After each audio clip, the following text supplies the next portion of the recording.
Hi hello வணக்கங்க. நம்ம இன்றைக்கி வீடியோவில் என்ன பார்க்க போகிறோன்னா பாவக்காய் பொரியல் தாங்க செய்ய போகிறோம்.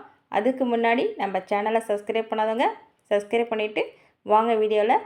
இப்போ நம்ம பாவக்காய் பொரியலுக்கு பாவக்காய் எடுத்து கட் பண்ணி ரெடி பண்ணி எடுத்து வச்சுருக்கோம். இது நம்ம பொரியல் செய்யலாம் வாங்க. இப்போ நம்ம கடாயில் எண்ணெய் சேர்த்துக்கலாம். எண்ணெய் சூடாகினதும் நம்ம கடுகு போட்டு தாளிப்பு கொடுத்துக்கலாம். கடுகு பொரிஞ்சிருச்சு. இது கூட நம்ம ஃப்ரெஷ்ஷான 2 கொத்து கருவேப்பிலை சேர்த்துக்கலாம். இது கூட நம்ம ஒரு பெரிய வெங்காயம் நீல வாகில் வெட்டி வச்சுருக்கேன், அதையும் சேர்த்துக்கலாம். வெங்காயம் சேர்க்கும் போது பாவக்காய் பொரியலுக்கு டேஸ்ட்டு ரொம்ப நல்லா வரும். இதை நம்ம வதக்கிக்கலாம்.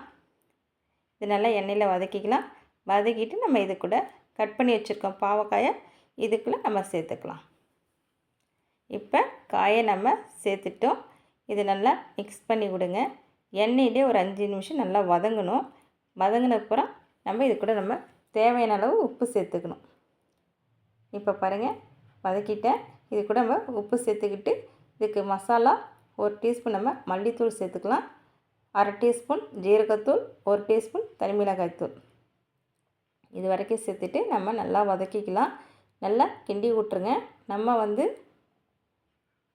பொரியலுக்கு நம்ம தண்ணி சேர்க்க போகிறதில்ல, எண்ணெயில் தான் வேக வைக்கணும். அதனால் எண்ணெய் பத்தலைன்னா நீங்கள் இன்னும் கொஞ்சம் எண்ணெய் சேர்த்துங்க. கொஞ்சம் ஆயில் கொஞ்சம் தாராளமாக சேர்த்துங்க. இப்போ பாருங்கள் ஃபுல்லாக மிக்ஸ் பண்ணிவிட்டேன்.